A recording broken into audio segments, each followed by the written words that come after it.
জ্যোতিষীগিরি শুরু করতে বসেছে। এরপরে ওকে ওই নবান্নের সামনে টিয়া পাখি নিয়ে বসাবো, একদিন হলেও তাহলে তাই বসতে হবে, তারপরে তো জেল যাত্রা বাকি আছে, এরপরে এইসবই করতে হবে। অনুব্রত মণ্ডলের বিষয়তে একটাই কথা মনে আসে, যেমন গাছ তার ছাল ঠিক তেমন হয়, নিম গাছে আম ফল ফলবে না, ঠিক তেমনি মমতা বন্দ্যোপাধ্যায় যে রাজ্যের মুখ্যমন্ত্রী, যেই দলের প্রধান, সেখানে অনুব্রত মণ্ডলের মতন নেতাই থাকবে এবং তারা এই ভাষাতেই কথা বলবে। এর আগে মুখ্যমন্ত্রীর মুখে একাধিক বা নেতাজি ইন্ডোর থেকে কি বলেছিল মনে নেই, কি বাচনভঙ্গি দেখিয়েছিল মনে নেই, টোটাল উনার মুখের যা ভাষা। একদিন আগে সিঁদুর নিয়ে মহিলাদের সম্পর্কে কি কদর্য আক্রমণ করেছে প্রধানমন্ত্রীকে, এরকম ভাষা শুধুমাত্র মমতা বন্দ্যোপাধ্যায়ের মুখেই মানায়। আর অনুব্রত মণ্ডল সেই স্কুলের ছাত্র যেই স্কুলের প্রধান শিক্ষিকার নাম মমতা ব্যানার্জি। সবার আগে উচিত ছিল মমতা বন্দ্যোপাধ্যায়কে গ্রেপ্তার করা। পুলিশের যদি দম থাকতো সবার আগে দেশের প্রধানমন্ত্রীকে যেভাবে কদর্য আক্রমণ করেছে মমতা বন্দ্যোপাধ্যায়কে জেলের ভেতর ঢোকানো উচিত ছিল। এর থেকে বড় পুলিশ যে আজকে কীরকম একটা একটা লোকে বলছে পুলিশ তুমি উর্দি ছাড়ো নিজের মা বউকে রক্ষা করো। এতদিন আমরা বলতাম পুলিশ তুমি উর্দি পড়ো উর্দি ছাড়ো তৃণমূলের ঝান্ডা ধরো, এখন বলছে পুলিশ তুমি উর্দি পড়ো নিজের মা বউকে রক্ষা করো। এ পুলিশ সম্পূর্ণ যে দলদাস হয়ে গেছে এটাই তার প্রমাণ। আর এটা ভারতবর্ষের লজ্জা, ভারতবর্ষের গণতান্ত্রিক পরিকাঠামোর লজ্জা। প্রধানমন্ত্রীকে এইভাবে একজন মুখ্যমন্ত্রী আক্রমণ করার পরও জেলের ভেতরে না থেকে বাইরে থাকে। তাহলে আমাদের প্রশ্ন এটাই, সাধারণ একজন দেশবিরোধীর মন্তব্য আর মমতা বন্দ্যোপাধ্যায়ের মন্তব্যের মধ্যে পার্থক্য সাধারণ মানুষ কিভাবে করবে? দেশভক্তকে দেশবিরোধীকে পরিষ্কার বোঝা যাচ্ছে, তারপরেও অ্যারেস্টেই কোনো কিছু করতে পারছি না।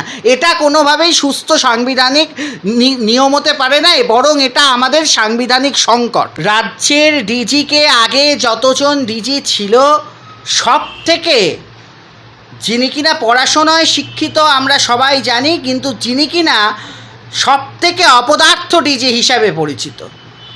লোকে বলে ইনার কাজ হচ্ছে মমতা বন্দ্যোপাধ্যায়ের বাড়ির কেটারিং সার্ভিস করা, এছাড়া কোনো কাজ নেই। মমতা বন্দ্যোপাধ্যায়কে বিভিন্নভাবে উনার তৈলমর্দন, উনার চরণে তৈলমর্দন করতে করতে উনি রাজ্যের ডিজি সাহেব নিজের মান মর্যাদা ভুলেছেন। আর ইনি ডিজি থাকলে এরকমই হবেন, তার কারণ সিবিআই যখন ইনাকে অ্যারেস্ট করতে যায় মুখ্যমন্ত্রী ইনার বাড়িতে গিয়ে সিবিআইকে ধরে পেটায়। এটাই তো রাজ্যের, এই জন্য ইনাদের এটাই রাজ্যের নিয়ম হয়ে গেছে। ইনাদের যে গঠবন্ধন এটা ইমিডিয়েট এখানে ভাঙতে হবে। রাষ্ট্রপতি শাসন 356 বা 355 ধারা এনে সবার প্রথম এদের বিরুদ্ধে ব্যবস্থা নিতে হবে। আজকে না হলে পশ্চিমবঙ্গ এদের হাতে সুরক্ষিত নয়। মমতা বন্দ্যোপাধ্যায় শেষের বিসর্জনের বাদ্যি বেজে গেছে। সাধারণ মানুষ স্বতঃস্ফূর্ত আন্দোলন করছে এই সরকারের বিরুদ্ধে। এককালে আন্দোলন থেকে উঠে আসা নেত্রীকে গণ আন্দোলনের মাধ্যমেই বিসর্জিত করতে হবে, মানুষ সেটা বুঝে গেছে। যেভাবে মানুষ ক্ষেপে উঠেছে, শিক্ষা, স্বাস্থ্য, আজকে এই পরিস্থিতিতে বাংলাকে দাঁড়াতে হলো কেন?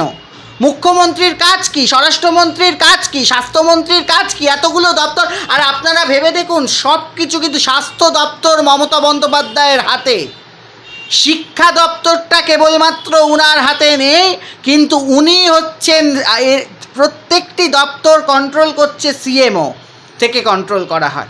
উনার অঙ্গুলি হেলান ছাড়া কারোর ক্ষমতা নেই একটা কাজ করার। ব্রাত্য বসুকে দেখেছেন না, উনার পাশে বসে একেবারে কেমন ভেজা বেড়ালের মতন মিউ মিউ করে।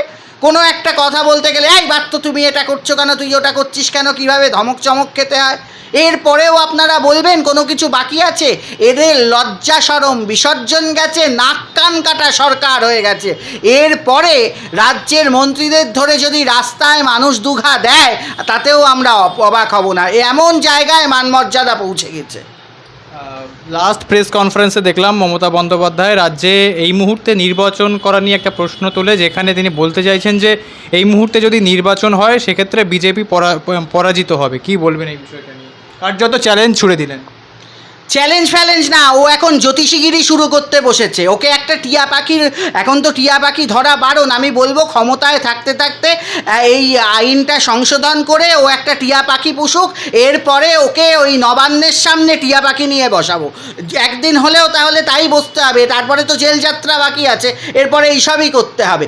ভুল ভাল জ্যোতিষচর্চা করে কোনো লাভ নেই। রাজ্যের মুখ্যমন্ত্রীকে বলুন সবার আগে অন্যান্য পেশায় মন না দিয়ে উনার যেটা কাজ রাজ্যকে সুরক্ষা দান করা সেটাই আগে করতে, শিক্ষকদেরকে যোগ্য শিক্ষকদের নিয়োজিত করতে, আগে নিজের কাজগুলো সারতে বলুন, পরে অন্য কথা হবে।